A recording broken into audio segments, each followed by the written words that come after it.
Hello, students. I welcome you all to the new session. And today we are going to start the chapter first, Monkey Trouble. ठीक है। और हम उसमें पहला chapter जो English का है क्लास फिफ्थ का, तो हम वो स्टार्ट करने जा रहे हैं। ठीक है। अब यहाँ पे वार्म अप सेशन हमारे पास, क्योंकि आप देखते हो कि हर एक चैप्टर के स्टार्टिंग में क्या आता है, वार्म अप सेशन आता है। तो यहाँ पे आप वार्म अप सेशन देख रहे हो। ठीक है। क्या चीज़ का है वार्म अप सेशन में? देखिए, लुक एट दिस पिक्चर। आपको कहा है कि यहाँ पे बीच में एक पिक्चर दिया गया है, उस पिक्चर को आपने अच्छे से देखना है। अब मैं उस पिक्चर को थोड़ा सा एक्सप्लेन कर देता हूँ। क्या है वहाँ पे? आप देख सकते हो एक लैंप है, टेबल के ऊपर, मेज़ के ऊपर पड़ा हुआ। ठीक है, मेज़ के ऊपर, और उसके ऊपर एक बुक भी है साथ में। अच्छा, एक मंकी जो है एक कुर्सी या सोफे के ऊपर इस तरह से बैठा हुआ है, और एक मंकी है, खासकर गोरिल्ला मंकी है ये वाला। तो आप देख सकते हो ये मंकी जो है कुछ सोच रहा है ना, या वो कंफ्यूज है, बुक के अंदर कुछ होगा तो उसको देखकर कंफ्यूज है, या फिर ये कुछ सोच रहा है उस बुक के अंदर जो भी चीज़ें हैं उनको देखकर। ठीक है। Now what is your task? आपको क्या दिया है इन्होंने टास्क? इन्होंने दिया है डिस्कस विद योर फ्रेंड्स, है ना। आप अपने फ्रेंड्स के साथ डिस्कस करोगे, क्लासमेट्स के साथ डिस्कस करोगे। क्या चीज़? इसी फोटो को लेकर आप अच्छे से डिस्कस करोगे कि ये फोटो क्या है इसके अंदर, मंकी क्या सोच रहा है, या ये कंफ्यूज है, क्या चीज़ है, ये सारी चीज़ आप डिस्कस करोगे। और उसके बाद आप सभी come up with a small story about the picture. इस पिक्चर को लेकर आप एक स्टोरी लिखोगे, और एक शॉर्ट स्टोरी या स्मॉल स्टोरी लिखोगे। ठीक है। तो ये आई होप कि आप सभी करोगे अपना ये वाला टास्क। चलिए हम अब मेन चैप्टर के ऊपर आगे बढ़ते हैं। ठीक है। तो चैप्टर स्टार्ट कैसे होता है, देखिए।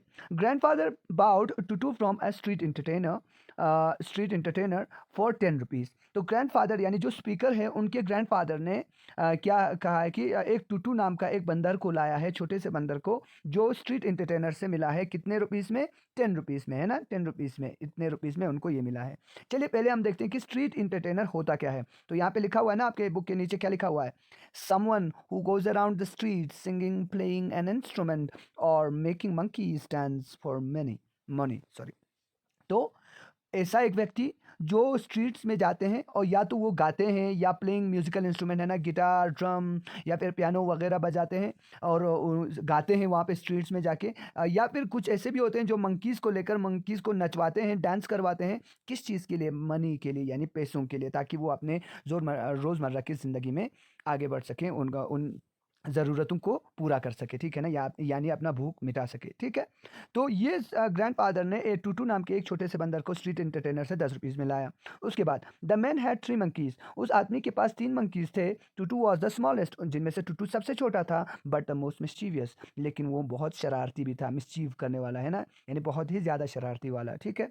उसके बाद she was tight up most of the time. ज़्यादातर टाइम जो है वो बंधा हुआ रहता था, है ना, बंधी हुई रहती थी वो, यानी उसको बांध के रखते थे वो, रखता था वो इंसान, वो आदमी। The little monkey looked so miserable with a collar and a chain that grandfather thought she would be much happier in our home. यानी वो जो मंकी था वो इतना मतलब मिजरेबल दिख रहा था, या मिजरेबल दिख रही थी, क्योंकि उसके गले में पट्टी बंधी हुई थी, साथ में उसको एक चेन लटका हुआ था, है ना, जिसके साथ वो बंधा रहती थी। तो ग्रैंडफादर ने यही सोचा कि ये जो बंदर है जिसका नाम टूटू है, ये हमारे घर में ज़्यादा खुश रह सकती है, न कि इस व्यक्ति या इस इंसान के साथ। ठीक है। तो इन्होंने क्या किया? Grandfather like to keep unusual pets. अब ग्रैंडफादर ने इनको खरीदा था ना 10 रुपीज़ में, तो इनको फिर ग्रैंडफादर ने इसलिए भी खरीदा था क्योंकि उनको शौक भी था अनयूजुअल पेट्स रखने का, यानी पालतू जानवर, अजीब और गरीब पालतू जानवर, या अजीब किस्म के पालतू जानवर रखने का शौक था उन्हें।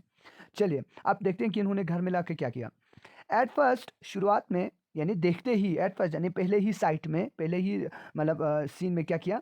Grand mother refuse to have a monkey in the house. ठीक है ना। ग्रैंड मदर ने सीधा रिफ्यूज कर दिया, मना कर दिया, है ना, ना कहा। किसको? Have a monkey in the house, यानी घर में एक बंदर या रखने के लिए उन्होंने सीधा क्या किया? मना कर दिया। You have in a pets as it is. ठीक है ना। उन्होंने कहा कि आपके पास तो पहले से ही बहुत सारे पेट्स हैं। क्या क्या हैं? She said referring to the grandfathers, जैसे कि पहले उनका है गॉट, फिर सेवरल वाइट माइस, यानी सफ़ेद जो चूहे हैं वो है। अच्छा, एक गॉड है, एक छोटा बकरी है, एंड स्मॉल टर्टाइज, और एक स्मॉल टर्टाइज, एक छोटा सा कछुआ भी है। तो इतने सारे पेट्स होने के बावजूद आप एक मंकी को ला रहे हैं, तो इन्होंने पहले ही साइड में रिफ्यूज़ कर दिया। ठीक है।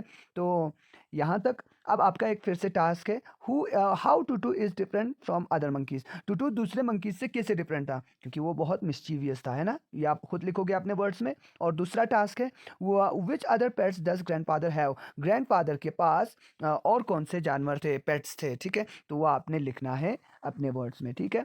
So this is good enough for today session. Thank you very much. Bye bye, see you soon.